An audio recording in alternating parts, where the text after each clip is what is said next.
welcome back to Goosebumps Podcast Can Be Murder. Tonight we're going to be talking about the Haunted Mask. We got Bumps of the Night, myself, Brandon, Sime, and then we have a special guest. Hey guys, how's it going? Shawhain from the Goosebumps crew. Glad to have you.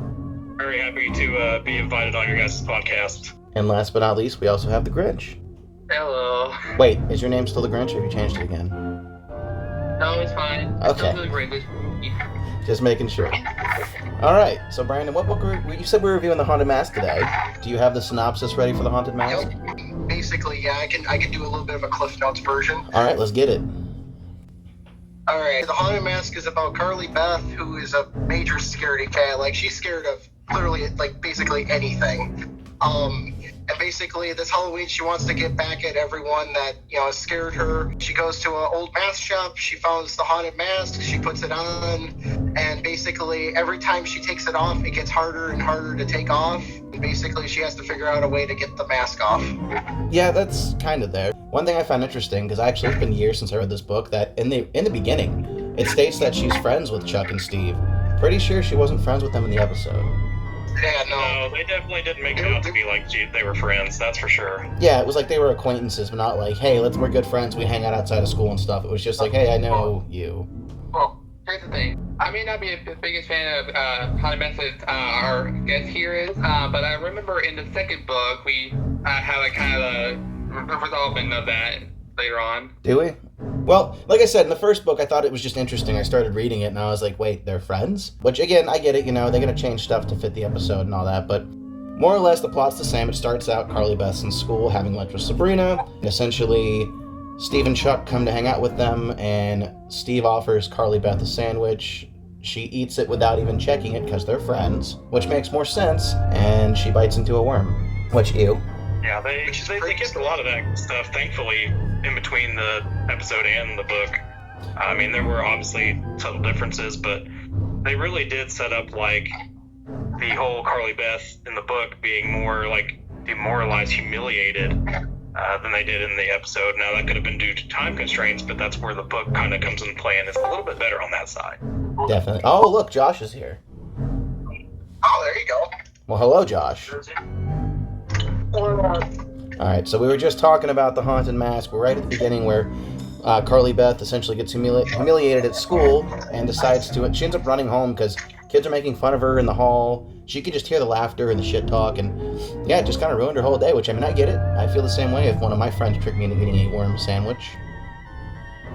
Yeah, wouldn't that be fun? Yeah, unless you're the boogeyman from the WWE, nobody wants to eat worm, dude.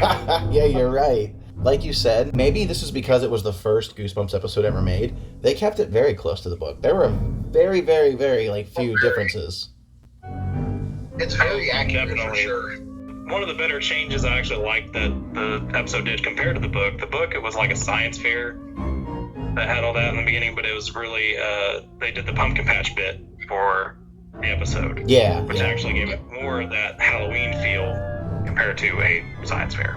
So...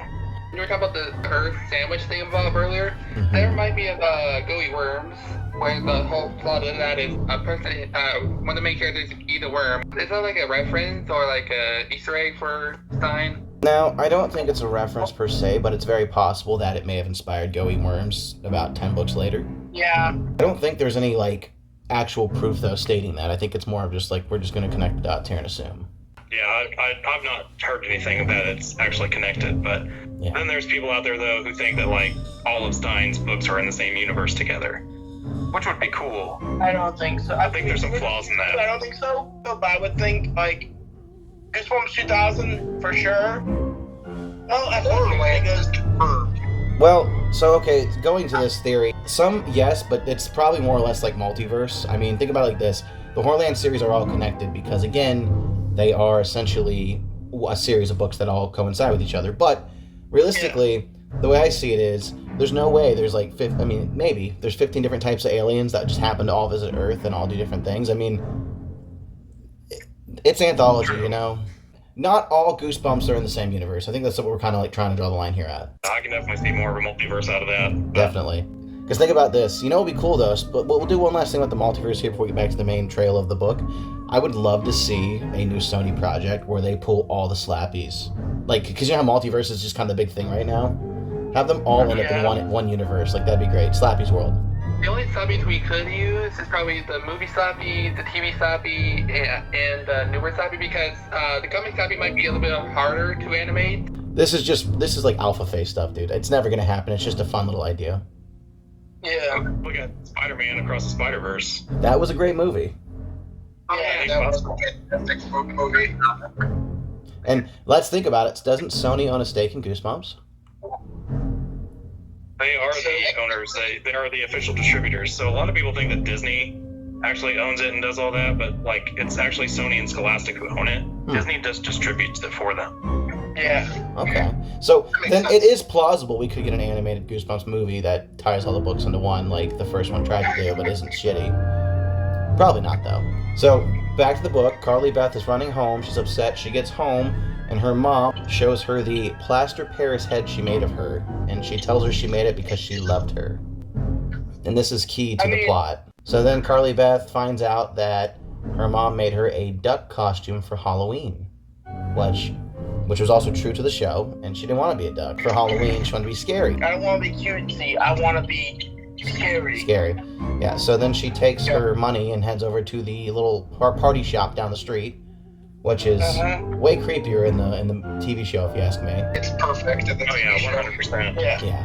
But essentially, I like to just say this though. When she finds, instead of stealing the mask like she does in the show, in the book she actually does buy it. she does. She finally breaks him and gets him to buy it. But while she's in the shop, this dude peddles the gorilla mask to her like 3 different times. He's like, "You get the gorilla mask." It's made with real gorilla hair. Yes. You know that we borrowed from King Kong. In the episode, didn't he say that the mask was made out of gorilla skin? Yeah, make with real hair and skin. Yeah. So, I don't think he said skin in the episode, but he did say gorilla hair. okay, it was hair then. Okay, so they kept that from the book as well. In the episode, she steals it. In the book, essentially, she barters, and eventually he just kind of breaks, and he's like, screw it, buy it. Which, he's just teaching her a lesson and taking her money while doing it. Adulting at its finest. Yeah, that's one thing I think the episode actually did a little better. I actually like the fact that she actually stole it, because he didn't truly want her to have this. Because she stole the mask, she didn't buy it. No, I just think, like our guest star said here, the show just queued a few things up better, and stealing the mask definitely was a better move, in my opinion. After that, she takes it home, and mind you, she's put it on at this point. So she takes it home, she starts using this low growly voice, and she scares her brother Noah, which, at that point, he panics and asks her to take the mask off, and she does. And this is where, like, the first major plot hole falls in for me, because doesn't it state in the book you can only take the mask off once? Well, No, it says you can take it off twice. yeah. Does it? I think it said once. Oh, yeah. In the book, he takes it off twice. I know how many The times first she time takes it off. I'm saying in the book, it originally states she can only take it off once, but she did get it off twice. And also, the man said the only way to take off the mask is by love. Yeah, the second one. So did she love her okay. brother enough to take the mask off?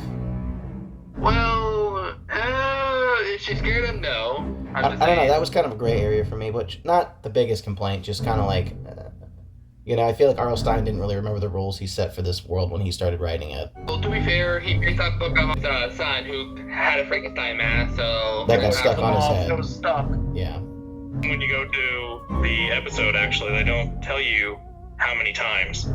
It's not until the second episode. Actually, Sure, how many times did you take it off? And she said once. And he said there still might be a chance. That's true. He He never did. said there's multiple times.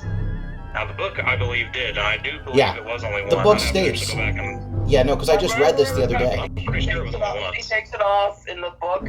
The second time with Sabrina. Josh, what you're not understanding is, in the book, I just read this book this last week, it states, like, Okay. I could literally, if I have to, I would go back and find the page and send a shot to the chat, but in the book it states, the mask can only be taken off once. So Stein forgot his own rule because she took it off at once already. Like I said, it's the Yeah. only real plot hole for me, because after that, she runs off with Sabrina, she starts scaring kids, she starts kind of acting like a monster, more or less.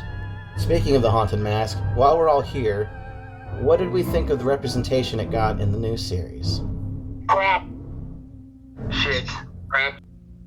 There aren't strong enough words for me to say. Very bad. Only thing I liked about the new haunted mask was that when she wasn't wearing it and she had it around, it talked to her. like enticing her to do things. I thought that was a neat little feature to it, but other than that, it was garbage. Just turned into Shemeagle. Yeah. She did, you're right. I said that exact. I was like, what is this, Golem over here? I agree, like, the talking part of the mask was really cool. And I think the fact that it was just a blank canvas before they put it on was really neat. I just wish we would have seen somebody else wear it, so we could have seen a different transformation, because it really didn't get justice when it fully transformed. You guys remember, like, in the 90s, they had those National Enquirer magazines, like, where just total bullshit ads, like Batboy found in cave, that kind of stuff, right? Oh, yeah. Yeah, the Haunted Mask from the 2023 series looked like the Batboy from that. Yeah. Yeah, just them big-ass ears and the pasty skin. So anyway, Carly Beth goes on a rampage. She takes her plaster Paris head of herself with her. She finally meets up with Chuck and Steve, scares them real good, and then the head blinks at them and talks. And, you know, she doesn't really seem to be bothered by it. She's freaked out at first, but she goes right back on to her whole, like, trolling through the night. I don't know if that's in part because of the mask already, like, infusing with her, and the mask is already like, well, that's weird, but whatever. You know, I'm a talking haunted mask, so what do I know? Yeah. Book any episode when she's scaring Chuck and Steve, she said, say sorry to Carly. She points at the other version of herself, even though she's really right there. They can literally look at her in the eyes and say sorry. I think at this point, Carly Beth is no longer in control of herself. I don't even think it's her eyes anymore. No, it's not. Remember, she hasn't even looked in the mirror yet, so it's probably the mask eyes. So the mask is taking over her personality. So when she's referring to the bust as Carly Beth, that is Carly Beth. Oh. Yeah, I was thinking more or less her identity had more shifted to the bust at that point, because the mask had taken her as a whole. It's a haunted mask. She was possessed by it. Yeah, it changes all of her physical features. It didn't quite do the extent of like what it did to Steve in part 2, but it did change her eye color, it changed her voice, it changed her personality.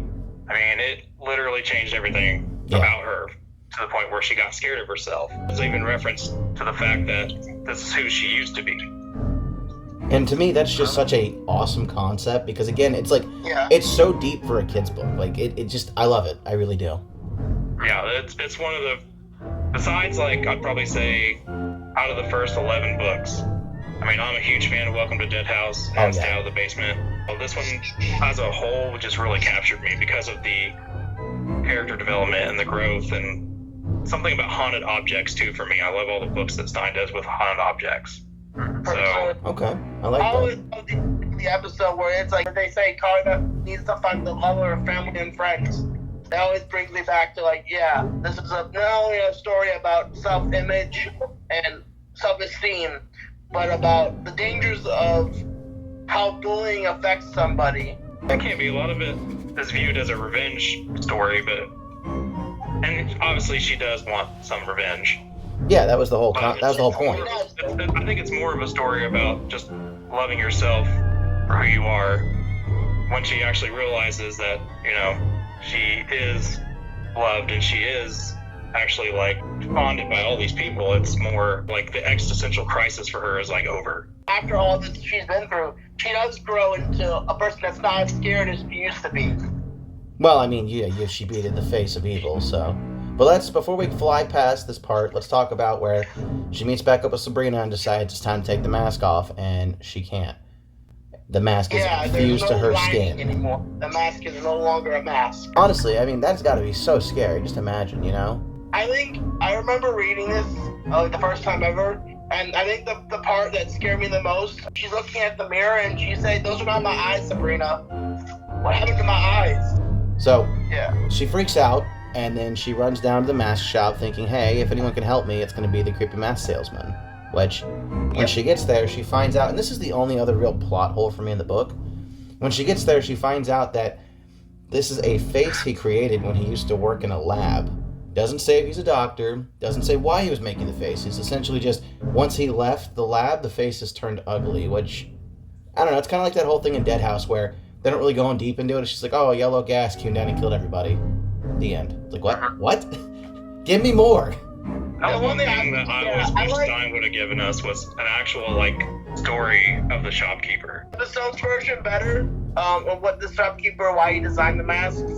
Because he was ugly? Because Yeah, either he was ugly or he had some sort of deformity, so he changed to create a mask so he could be beautiful. But it didn't change how he thought about himself on the inside, and his inside made the mask rotten. Well, yeah, if you look like fucking Quasimodo and you feel like Quasimodo, eventually your mask is going to turn you into Quasimodo.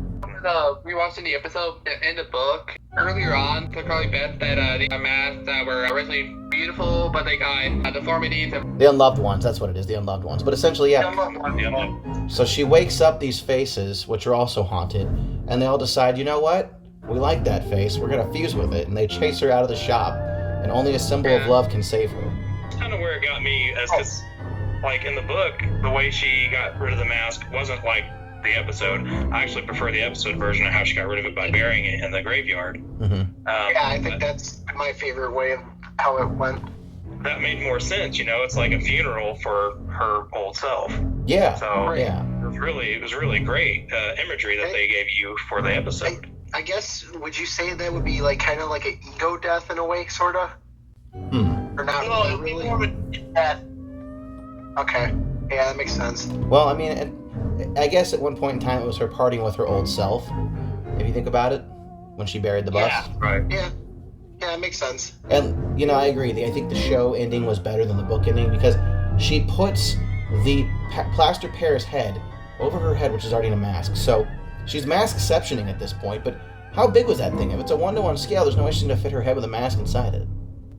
Right. I didn't even think about that. I'm just saying, like, I was like, what?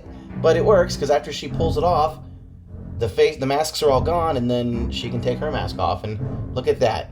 We have a happy ending, almost. Little tiny question. I'm reading the ending, and it says, in the ending, I'm gonna reference this. It says, "Hey, Carly Beth," he called in a deep, raspy voice. "Look at me. How do I look in your mask?" In the episode, it's just like, "Hello," like he just come out of the room with the mask on. Oh, Noah, when he came out, Yeah. said trick or treat, started laughing. Yeah. I guess in the episode, the ending was supposed to be vaguely different. I mean, Yeah, they actually shot too, you're right. She actually let out a blood-curdling scream, I guess, and they said that was too scary for the ending. Oh. Yeah, but in the book, it says, "Look at me. How do I look in your mask?" I mean, to be honest, I would have liked Buck her and Scream. Yeah, so they filmed it, and it's somewhere in their warehouse, but we're never going to see it.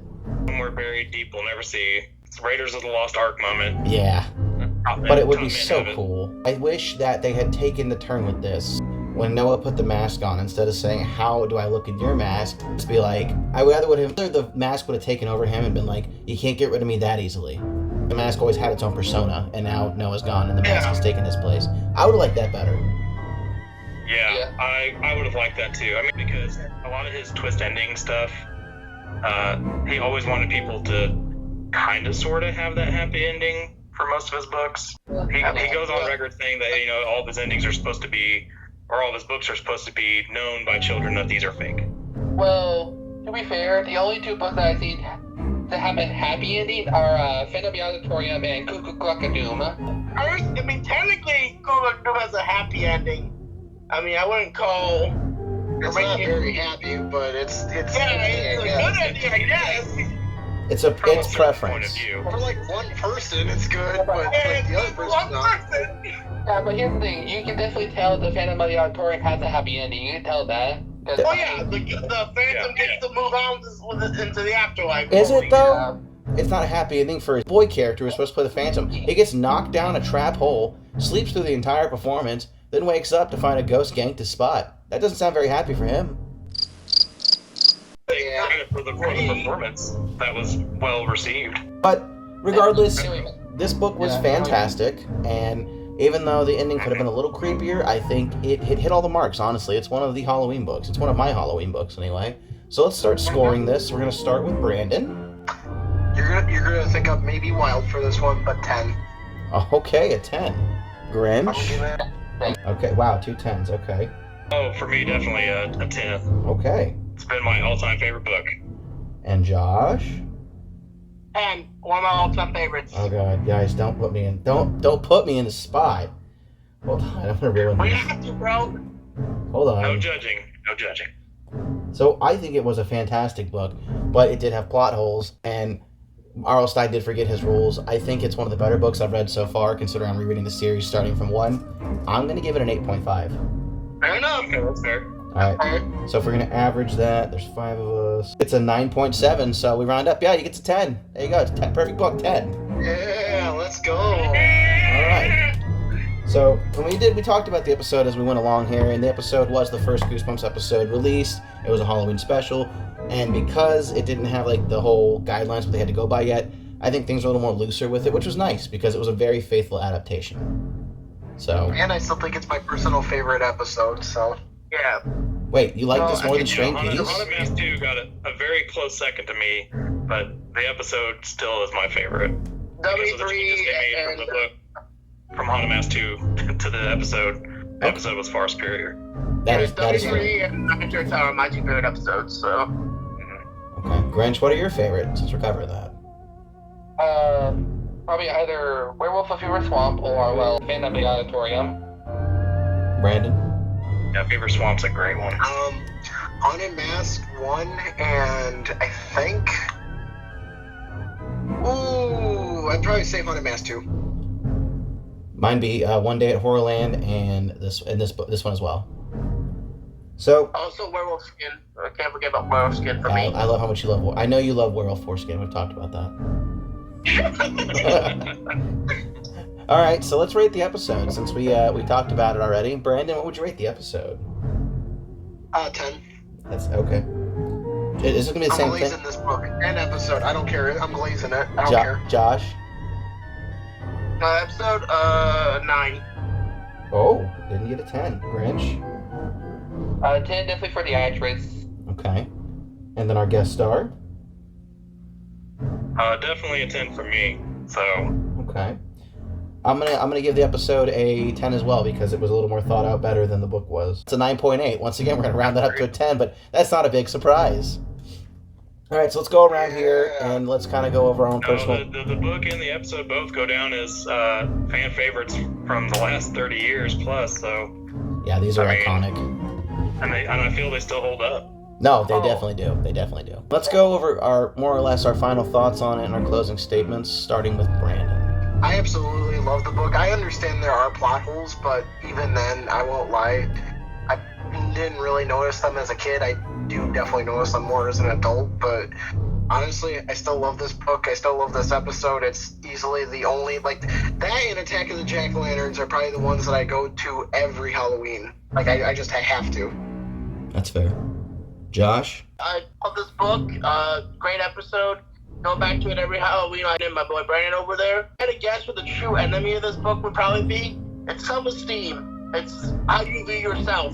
Oh, I forgot we're doing the true villains. My fault. All right, Brandon, we'll tag back to you real quick. Who do you think the true villain of this book was? I think the true villain of the book is self-esteem, I guess. You know what I mean? Like, self-esteem issues, just personal stuff. True. Grinch, what do you think the true villain of this book was? She wanted to get revenge, so no, it's definitely peer pressure. They'll call it that. Damn, we're all just gonna sit in that same boat, huh? All right, our very special guest star. Well, I always thought the villain of the story ended up being the shopkeeper. Due to the fact that he has created the masks. In the book, he sold her the mask, knowing full well what was going to happen. Even though in the end he does help her, he was also the cause of it all. So, I always thought of him as the villain more than I did anything else. I mean, you could say the Haunted Mask is the villain as well, obviously, but it's just going by its nature. So, I blame modern curiosity. Because if the shopkeeper wasn't so curious as to create new faces, he wouldn't have created the mask, i.e. created this entire issue. So, his curiosity was the true villain, in my opinion. But, all these were good answers, and I think everyone had a very nice statement on that. Do we have any closing statements? Definitely one of my favorites, obviously.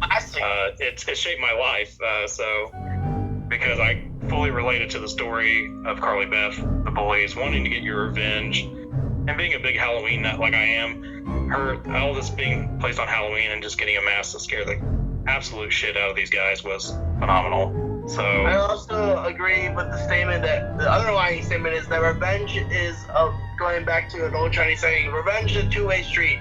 Remember to sure to dig two graves, one for the person you're saying the revenge on, and one for yourself.